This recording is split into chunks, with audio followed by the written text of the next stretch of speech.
Solutions. By working closely with clients, Lanco Group is able to meet the complex infrastructure requirements for residential, commercial and industrial developments on time, on budget. Find out more at lancogroup.com.au. Lanco Group, your business partner for engineering solutions. Here he comes. Oh, Shearer is foiled by a superb save from Sorensen.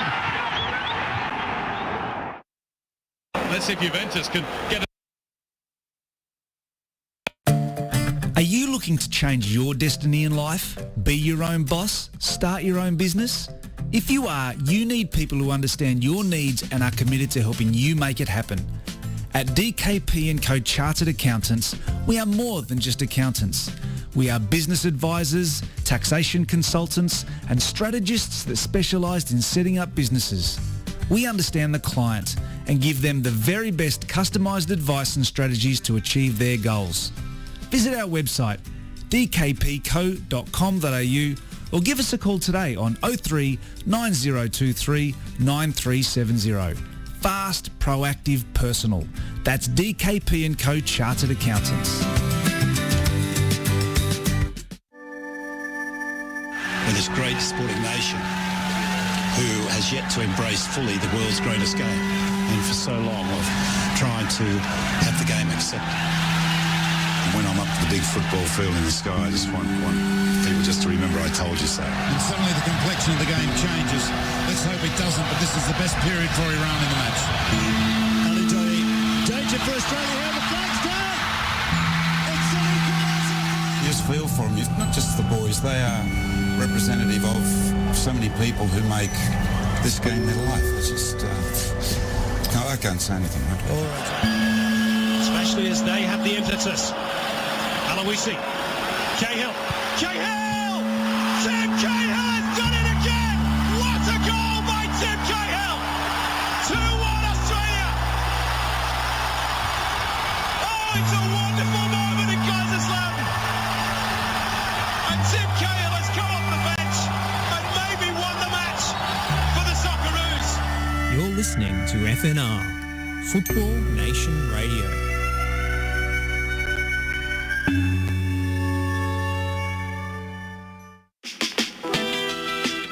Vickery looking to build. Barbarouses is quick. Is he in behind Topo Stanley? It doesn't matter! Costa Barbarouses!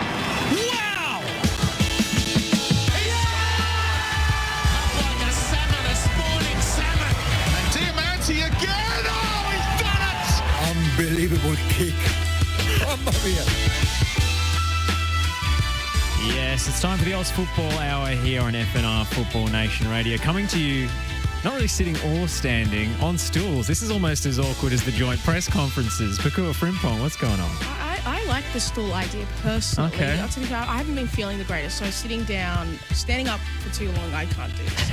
But it's right. I think this is more more comfortable than a joint presser, if I do say so myself. Okay, so do you prefer this because it doesn't exacerbate the height differential? Exactly. I feel more confident about myself, and you know what?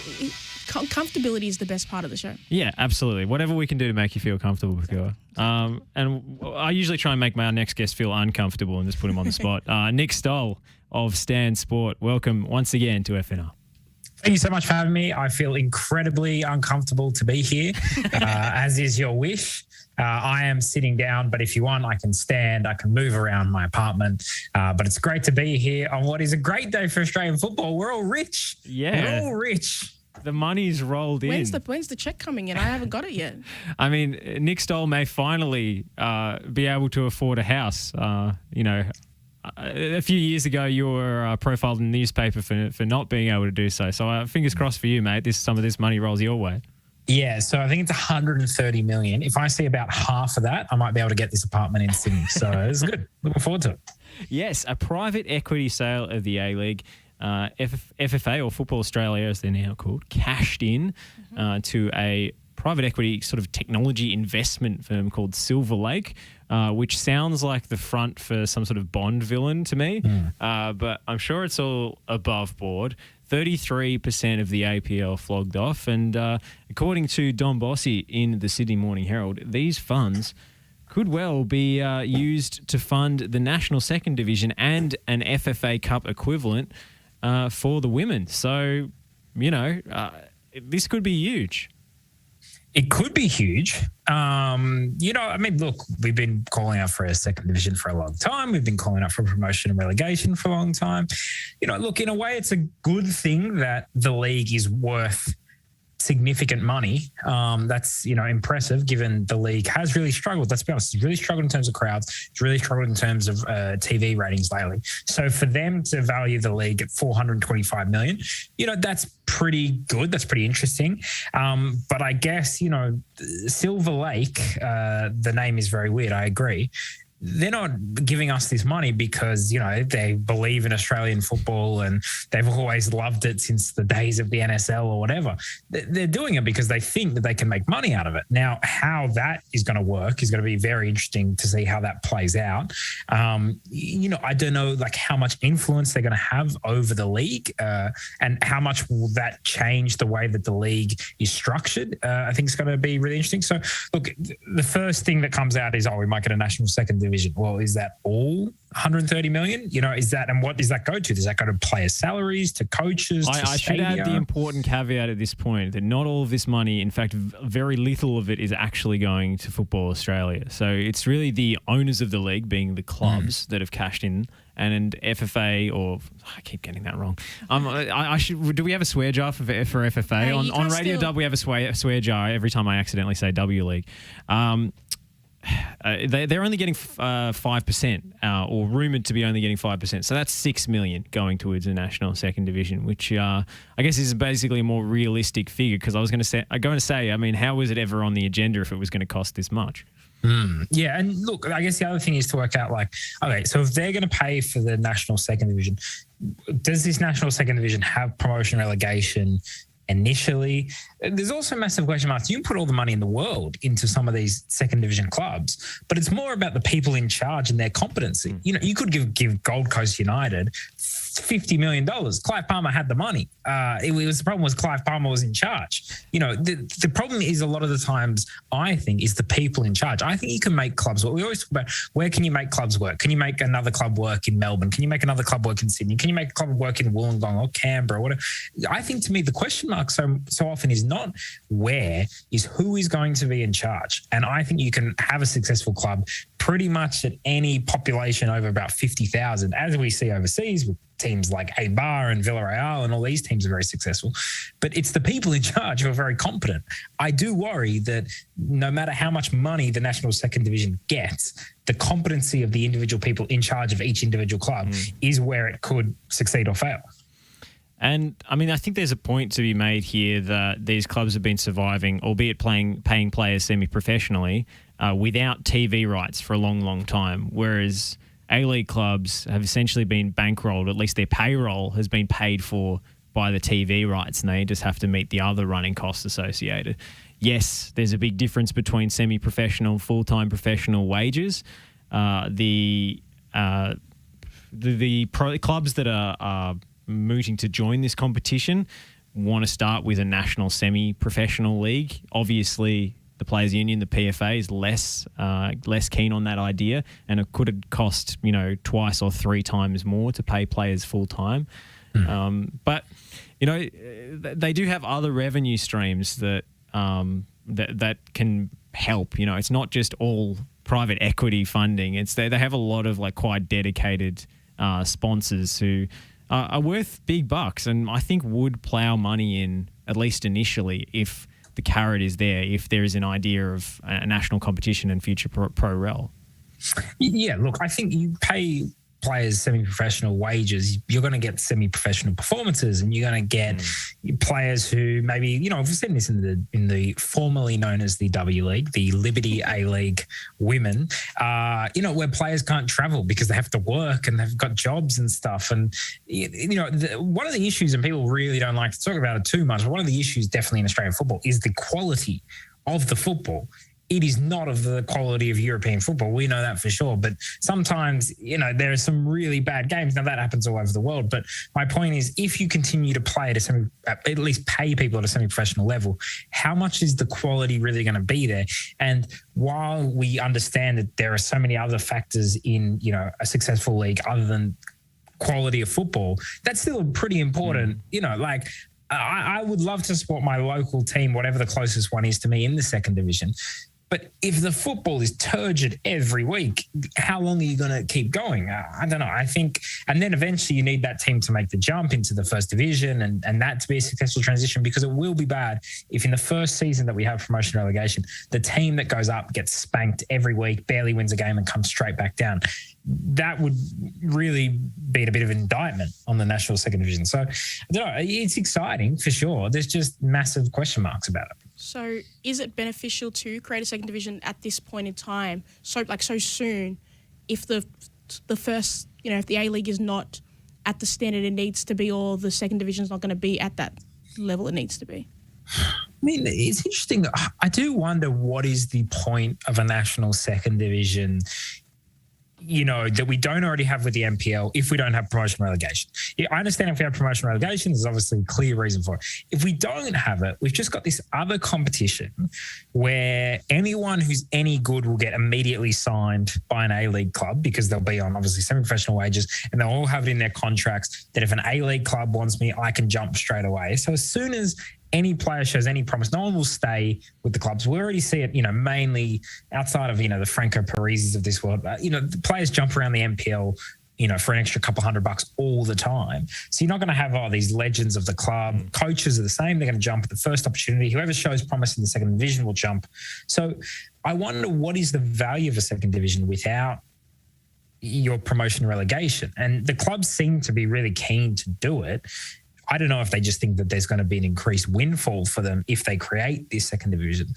But I don't know. I don't know what you guys think, but I don't find myself thinking, oh, you know what I need? I need a worse version of the A-League that is, harder to watch. Like, what is the differential of a second division?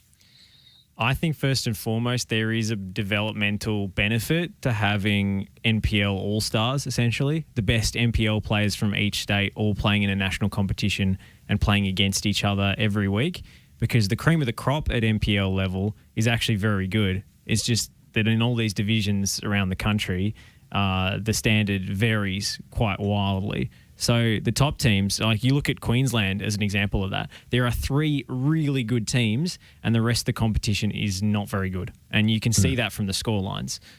Victoria is probably a little bit more even, as is New South Wales. The depth is there.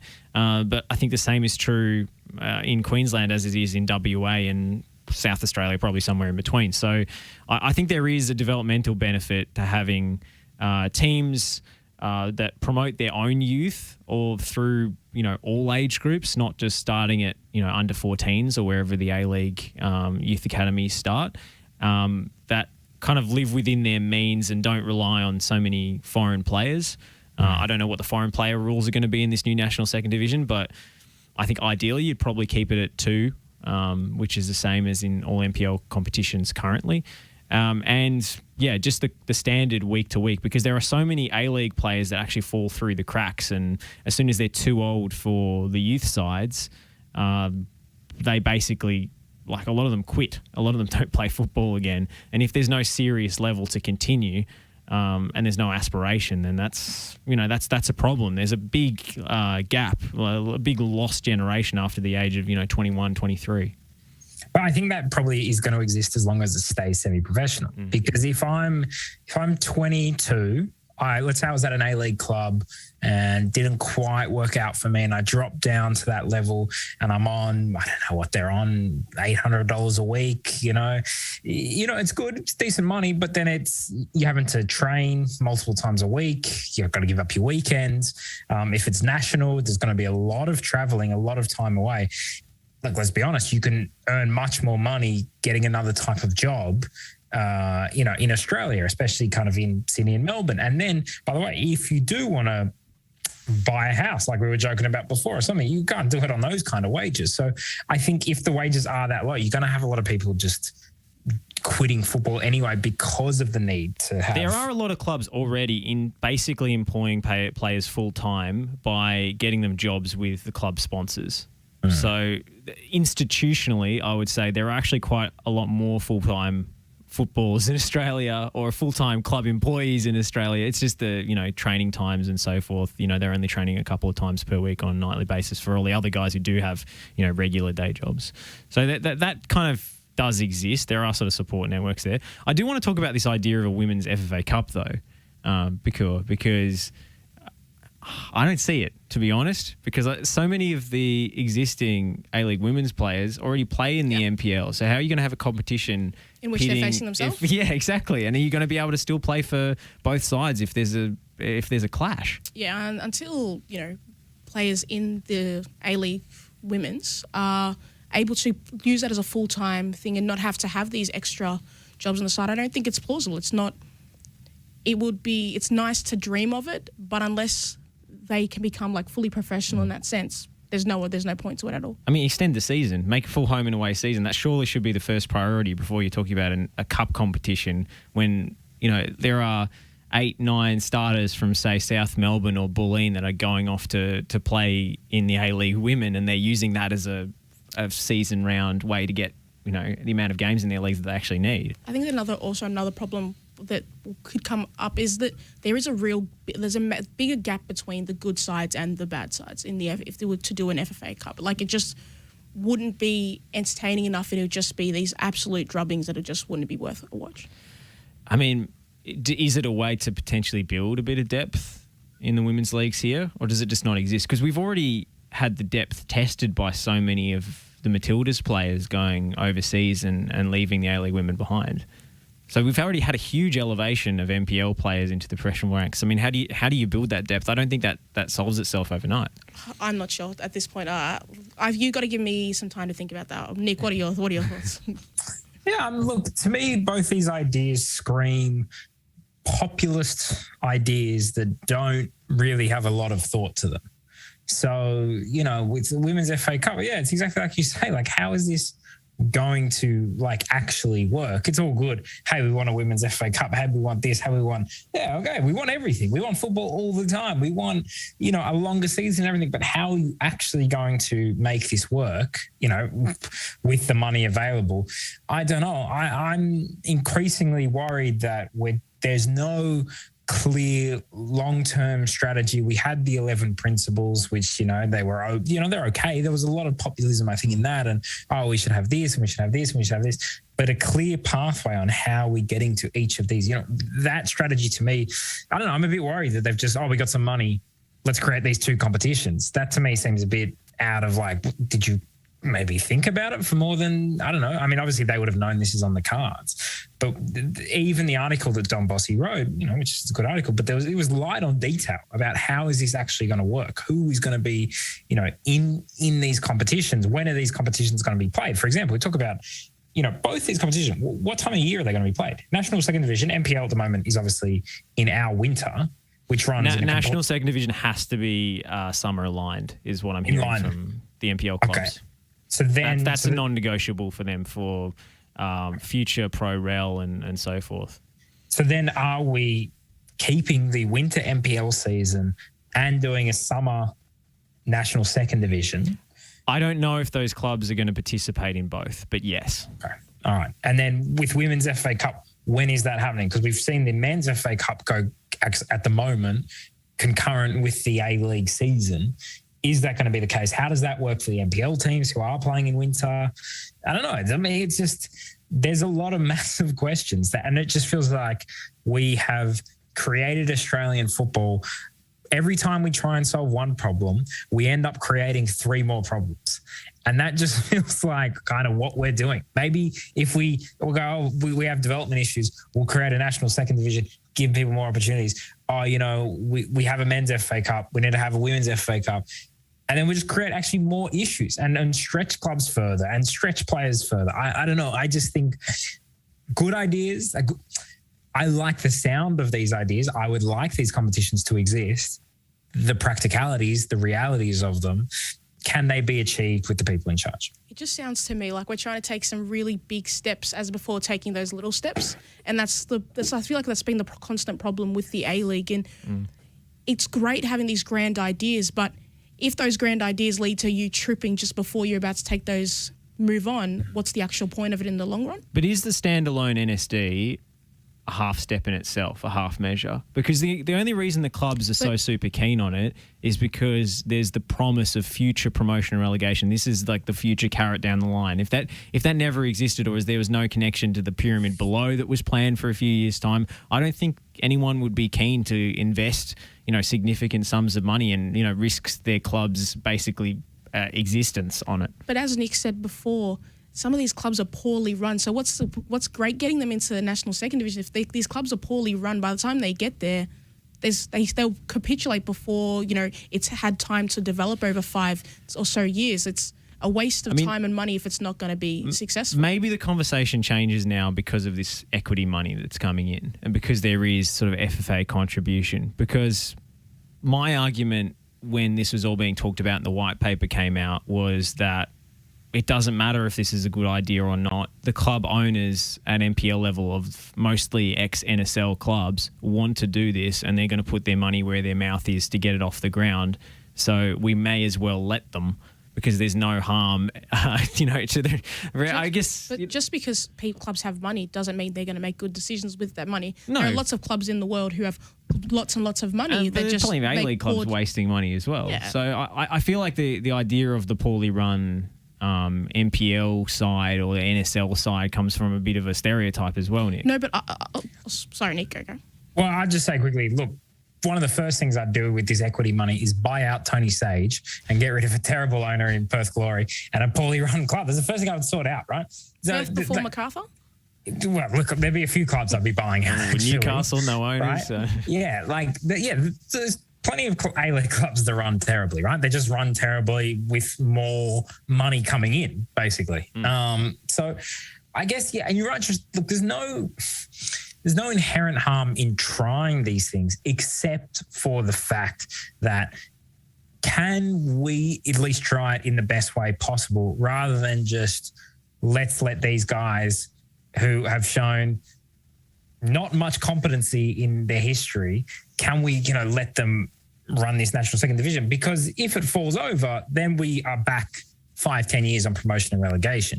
I think promotion and relegation is a crucial clog in Australian football, and I think you absolutely have to get it right. I'm just worried that the people who would try and implement it, in the same way a technical director is a really important part of a football thing. But if that technical director is no good, then you just say, we've got a technical director, it's all fine. It's like, no, that guy's going to cause you more problems.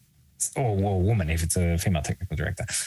Both could be as incompetent as each other. That's the first thing to know. But I guess my point is look, I'm excited, and I would love if they said tomorrow, look, we're doing the national second division. All right, cool. But I just have massive questions about exactly how is this going to work, and when is promotion relegation going to happen? I think it has to start with a timeline on ProRel.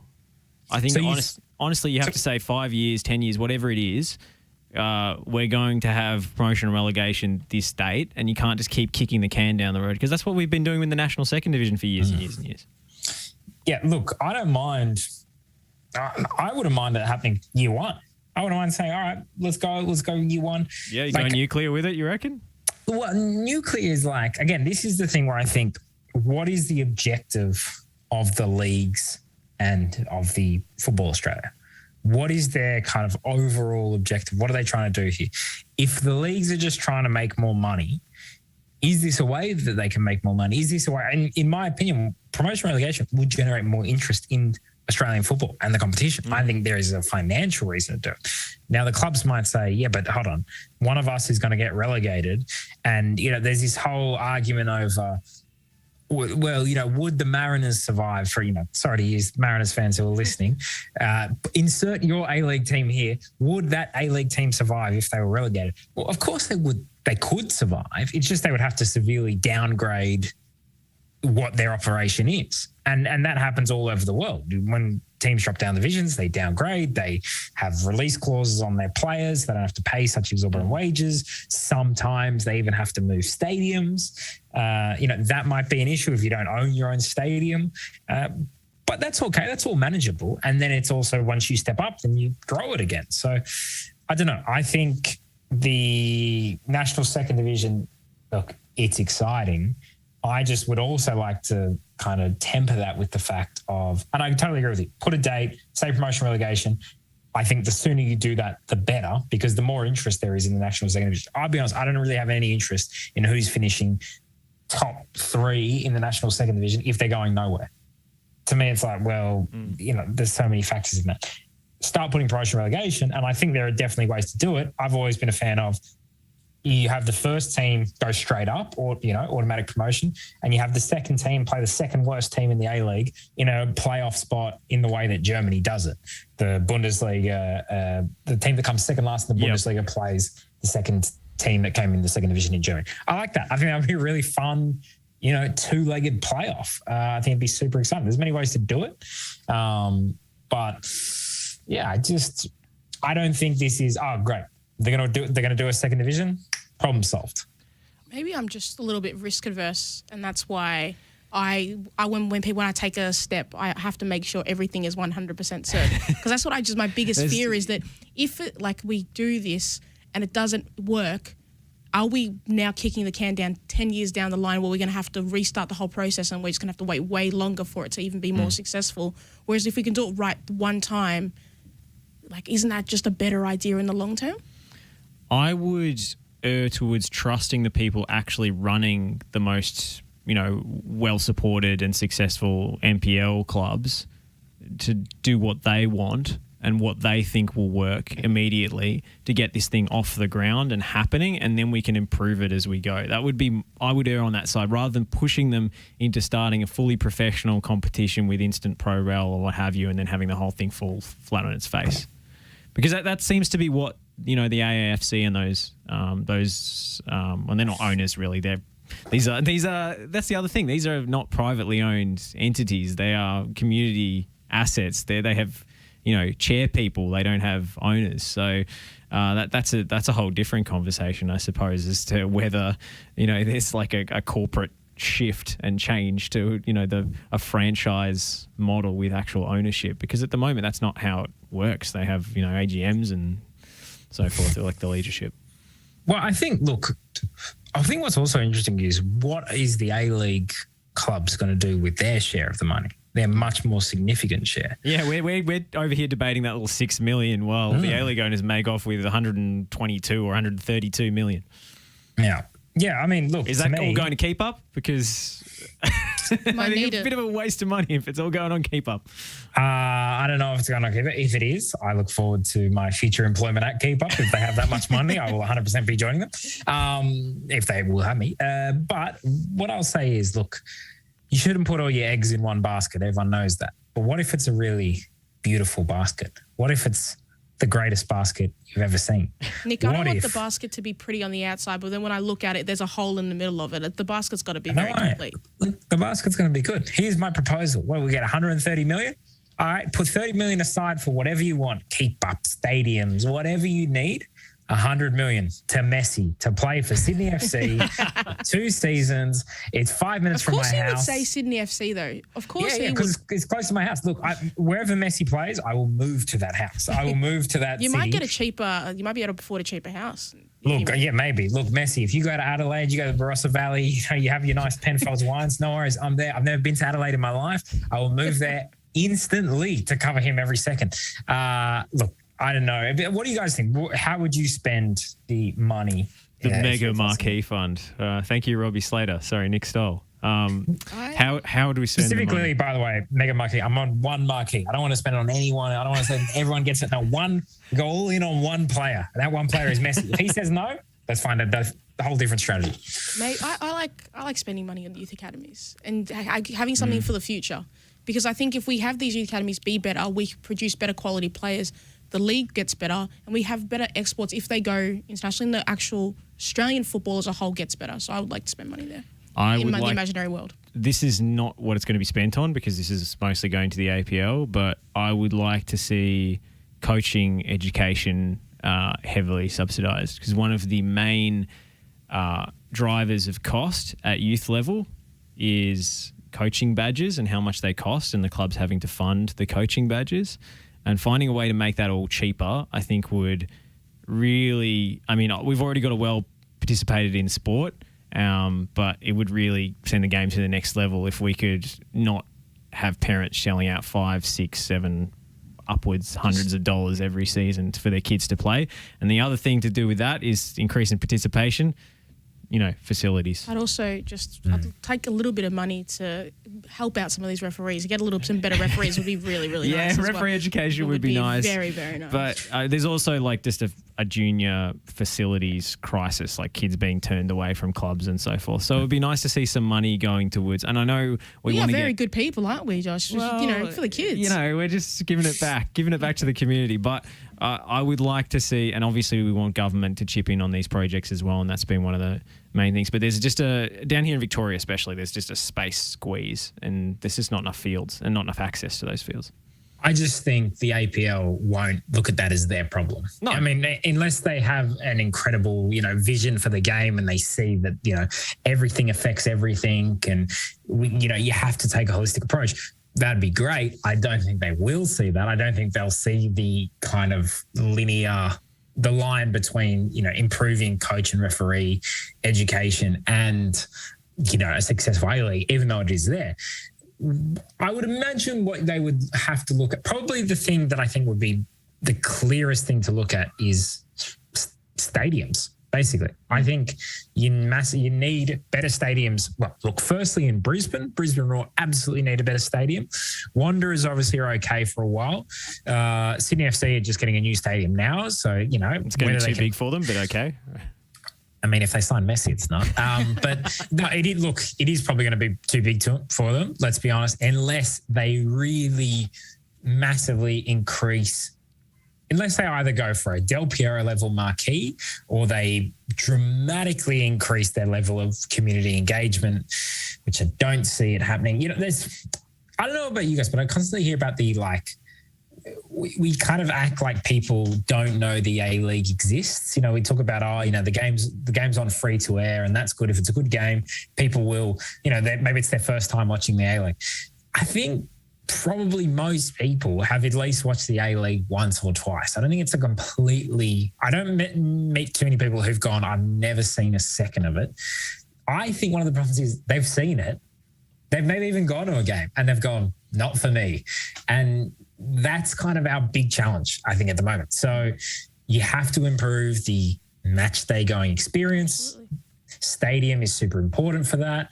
I think active support is super important for that. Now, how much is that financial and how much is that just cultural? And that's a difficult change. You can't just spend your way through that. I think a series of bribes to the leaders of several state police forces could do the trick, I mean, it's interesting. I don't even know how, that works in terms of privatized security and all that. But yeah, I'm all for bribing the police. Why not? I'm not a part of bribing the police. That's on these two, not me. But yeah, look, I don't know. I think it's just going to be really interesting to see how this gets spent. Marquees are part of it. It only gets you so far, I think. We saw it with the Del Piero factor. A lot of fans turned up for Del Piero and then didn't really stay. It's going to happen with Perth. A lot of fans have turned up initially for Daniel Sturridge. I don't know if he's going to play. It'd be exciting if he ever gets on the field. I don't know. It's just the A-League, if it is going to be successful long term, it's going to be a lot of small improvements over a long period of time. And I just kind of would warn people not to expect any solutions, any quick improvements anytime soon. Well, Loch Ness has helpfully pointed out on the Twitch comments that the club's are already paying the cops to be there. So what more can they do? That is true. Defund the police. All right, we'll leave it there. Nick Stoll, we know you've got to go. This has been far-reaching and fascinating discussion. Thank you to McFranchise apologist Nick Stoll, Stan Sports Nick Stoll, who you can catch his well-produced content on Stan Sports. Champions League draw went haywire, but we'll have to discuss that one with you another day, Nick. Look, I'll just say very quickly, it was very funny because Real Madrid initially got Benfica and then they got PSG. So I just say that is the best draw that can ever happen. I think you should always just, whenever Real Madrid get an easy draw, let's do it again and see if we can get them another tough draw. So, well done UEFA for knocking off F1 as the most controversial inept sport. I love that the whole thing just seemed... I love that the whole process just seemed to be an elaborate prank on Florentino Perez, but it's just as well he's the kind of guy who'll just take that on the chin and move on. So yeah, totally. I mean, maybe a bit of revenge for the European Super League creation, but who knows? Florentino is probably involved somehow. Nick Stoll, we'll let you go, and we better get into some discussion of the actual games that happened on the weekend. So that's coming up on the other side. Are you looking to change your destiny in life? Be your own boss? Start your own business? If you are, you need people who understand your needs and are committed to helping you make it happen. At DKP & Co Chartered Accountants, we are more than just accountants. We are business advisors, taxation consultants, and strategists that specialise in setting up businesses. We understand the client and give them the very best customised advice and strategies to achieve their goals. Visit our website, dkpco.com.au, or give us a call today on 03 9023 9370. Fast, proactive, personal. That's DKP & Co Chartered Accountants.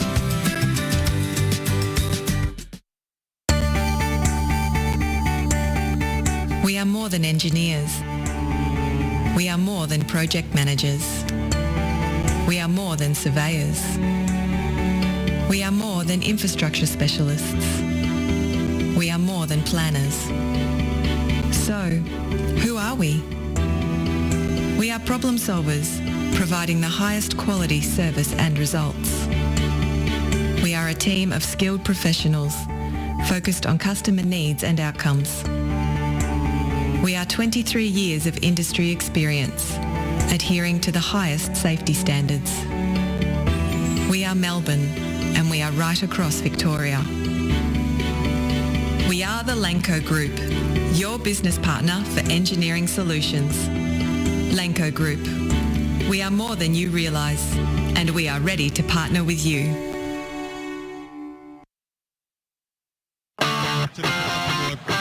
The conceding kind of situation, but Atkinson did well.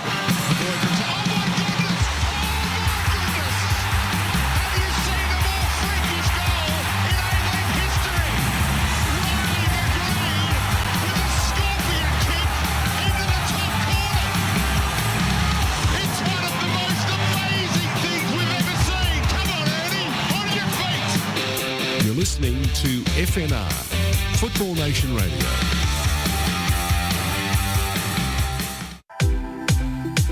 Maloney takes, and it's in! It's Ben Watson! It's Ben Watson for Wigan Athletic! They've surely won the FA Cup! For Dave Whelan, for Roberto Martinez! You just cannot write scripts like this.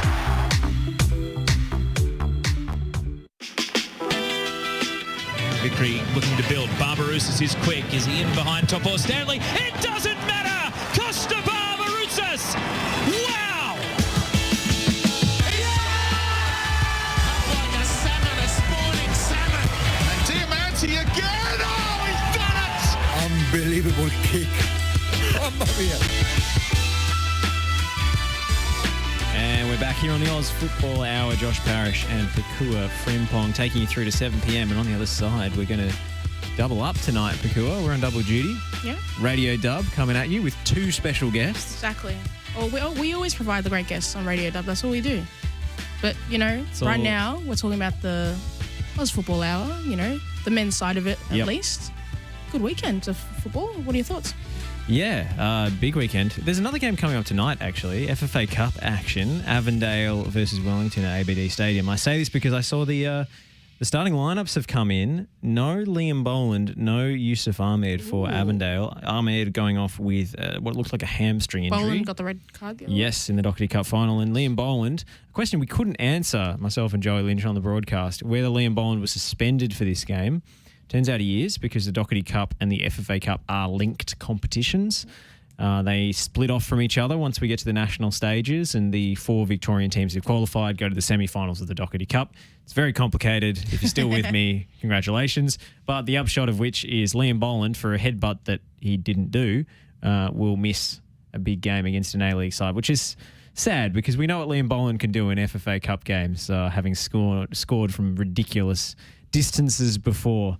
But I still give him a little chance. I still give him a chance. I mean, we saw an upset the other week. Wellington Phoenix have gone pretty strong. David Ball, Louis Fenton, Alex Rufer, Josh Sotirio, Reno Piscopo.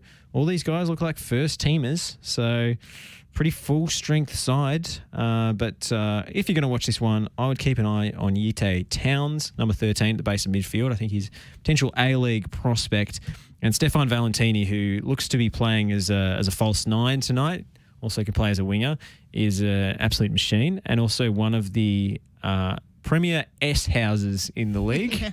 I like how you didn't say the word though. Good Yeah, job, look, Josh. I don't have a bleep button, so he will let you know about it if he scores. Yeah. He is good fun. He's square up at you. He'll get the referee to book you with a bit of crafty behaviour. I love that. It's a fun side to his game, and I'm looking forward to what he pulls against A-League opposition. I love a bit of trash talking. I think it's so needed. It makes it so much more fun to watch. I'll be honest, when I was out there playing, for a little time if I scored on you, you were going to hear about it, okay? Best believe if we were up 5-0 and I scored again, I would talk. If we were down 6-0 and I scored, I would talk. And I think it's important. All players need to have that level of ego, Well, it doesn't surprise me, to be honest. Having seen your antics around the studio, Pokuah. You know what, Josh? It is what it is. Speaking of trash talk, joint press conferences. We mentioned it at the top of the show, trying to do, WWE content without a script. Steve Corica and Nick Montgomery sitting next to each other awkwardly in the post-match press conference. Is this a good strategy to pump out the content? I will say it's good that you referenced the WWE, not the AEW, because WWE is a fledgling, product, and I feel like this kind of antics is why, you fail. Who wants a joint presser? Like, why do I want to see two people sit awkwardly and not answer truthfully?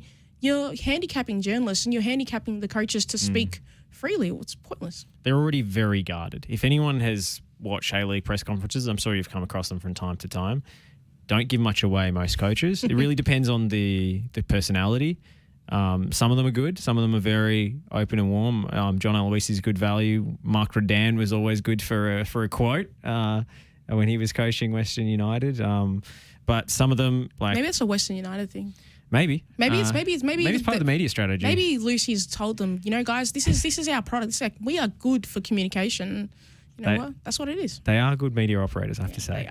But a lot of coaches think you're out to get them, and they won't going to want to give anything away, and that's going to exacerbate things further when they're sitting next to their rival, because it's awkward to say, things about the opposition cheating or diving or playing too defensively or whatever when they're sitting right next to you.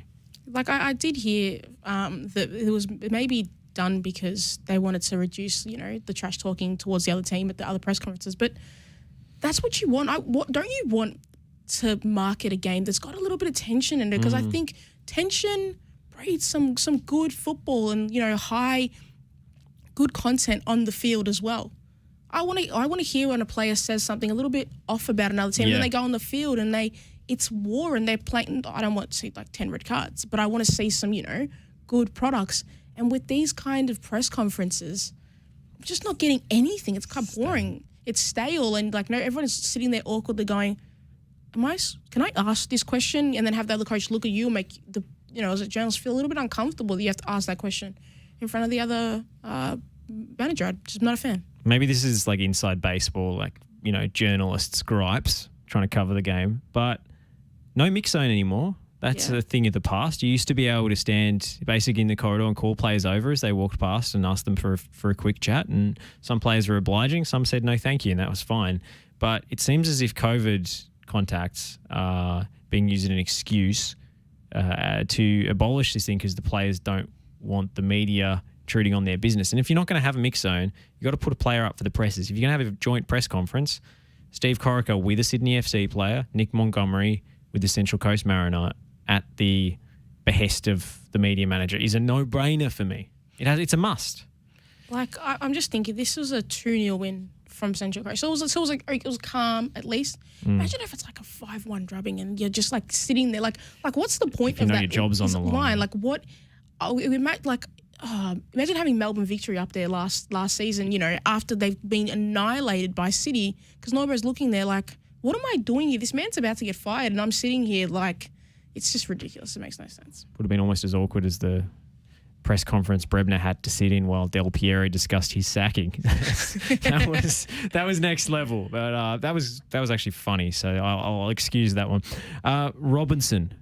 A lot of talk about Robbo at Western Sydney. They lost to MacArthur. The performances have been less than inspiring. He's had King's ransom to reshape the squad in his own image and brought in his words, a number of Western Sydney-born boys who understand what it means to play for the shirts. Maybe they don't understand, Josh. Maybe they missed the memo. Maybe an email was sent out at the start of the season. Guys, this is what I want you to do. Maybe Robbo doesn't understand. He's not from Western Sydney. Maybe Robbo forgot to press send on the email and everybody's looking in their junk mail and it's not there because everybody seems to be on the totally wrong page. They're playing football that doesn't make sense. It's not cohesive. He doesn't seem to have they may like him as a person, but they clearly aren't respecting him as a manager because they're not out there playing the style of football that he clearly wants them to play, or he's just not a good communicator for them to be able to play a good level of football.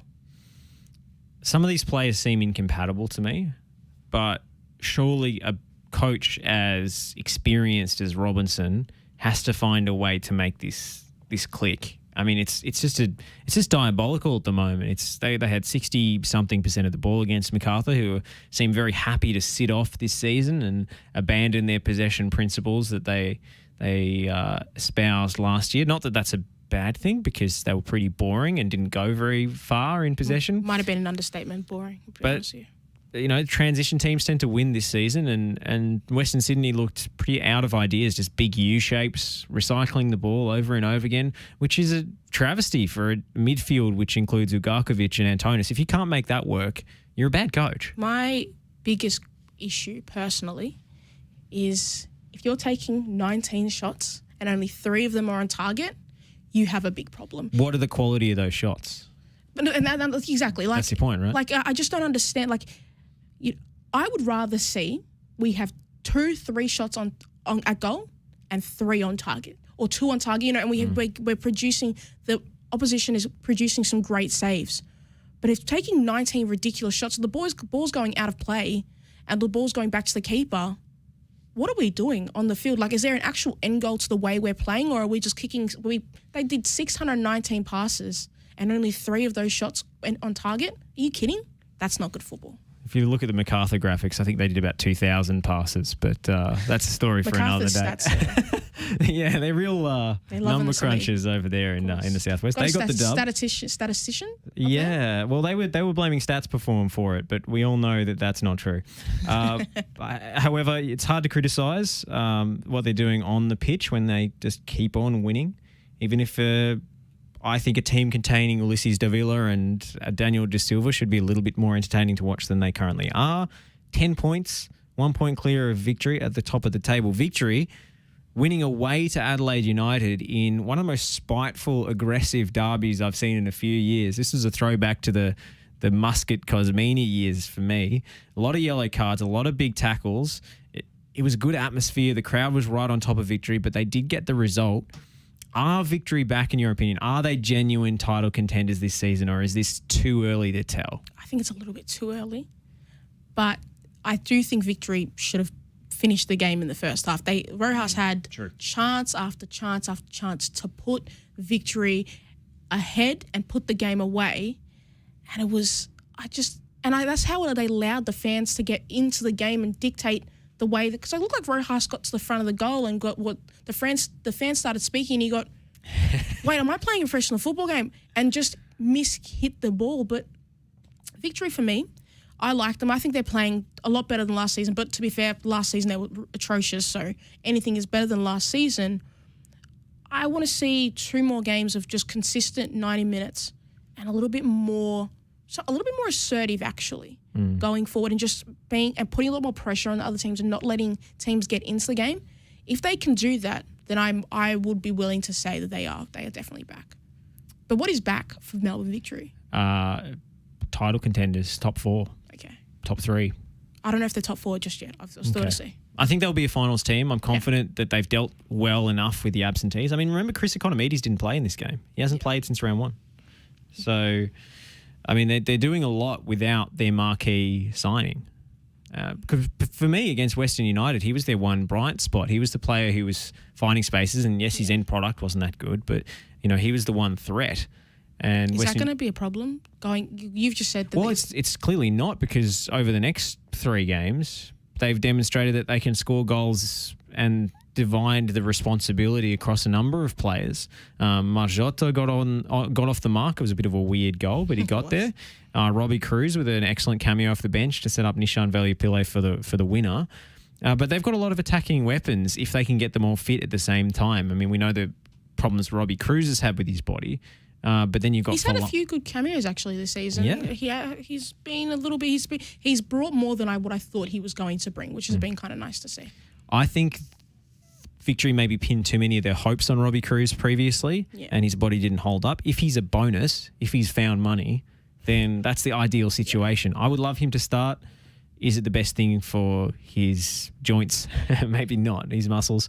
I think you have to sometimes look at your opposition to see if this is a game that Cruz can dictate and be the best and the most influential he can be. But in certain games where it's going to be a little bit more physical, maybe you keep him on the bench and just allow him, if it's still close at the end, to come on and then be that magical player, as opposed to having to rely on him and then he's out for another 5 games and you're like, well, what was the point of that at the end of the day? I think you're spot on there. And this was the kind of game where, as it opened up, maybe it was more suitable for him because it was tough. It was rough for the first sort of 70 minutes or so. He was great when he came on. Brimmer has been outstanding, especially with his set-piece deliveries. And Victory, while they don't seem too interested in playing out from the back or building up slowly, they win the ball in midfield, they attack quickly, and they score goals.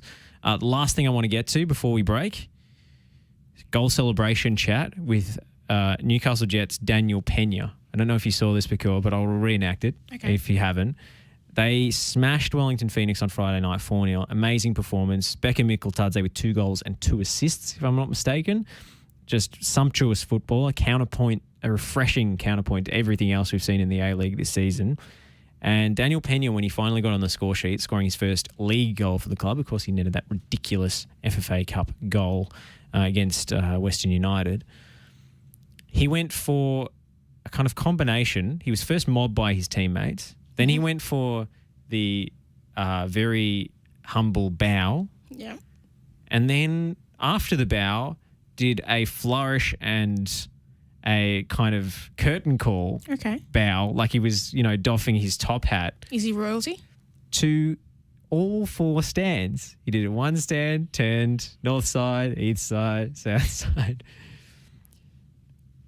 I mean, I feel like that's a contradiction in terms there. If you're going for humble, stay humble, but also here's my ego. Greatest entertainer. Here's my ego. Please feed my ego. This is me, Hugh Jackman, in my as musical. I said before, I have no issue with ego. Ego is fine, especially if you're a footballer. But we can't be having contradictions on the football field. Like, we need to just have. I think one simple celebration. I love the Tim Cahill run up to the post and just, a little bit of few punch. Oh, I'm not going to punch the mic. Yeah, please don't break the equipment in your reenactment. A little punch or a Mbappe slide. I don't know, or just simple, easy ones that I can do on FIFA. I don't need 4 and me wasting time waving to all 4 stands. come on, we don't have time for that. It was the fourth goal in a 4-0 win, so I will excuse it. And he's been fantastic to watch, Daniel Pena. It's a pity he's only on loan, because if he was a permanent signing, I think Newcastle would be picking up a handsome fee for him in the off-season. Josh, he didn't score 4 goals, so I don't know why he maybe needs to wave to one stand and then move on. Beckham Mikkeltadze, if he'd done that, no problems. I think we'll leave it there here on the Oz Football Hour, but don't you dare go anywhere on the Twitch stream, which is, of course, the best place to interact with us live during the show, because we've got Radio Dub coming up on the other side with special guests, including players from Melbourne Victory and Brisbane Roar. So stay with us here on FNR. If you're only interested in the men's stuff, we'll say goodbye for now and speak to you. If you're only interested in the men's stuff, I'm disappointed. Get with the program, guys. Yeah, that's the main point. But look, if you're not keen on the A-League women, we'll see you next week. But come on, think about it. Reconsider your choices. Yeah. Victory looking to build. Barbarouses is quick. Is he in behind Topo Stanley? It doesn't matter! Costa Barbarouses! Wow! Like a salmon, a spawning salmon. And Diamanti again! Oh, he's done it! Unbelievable kick.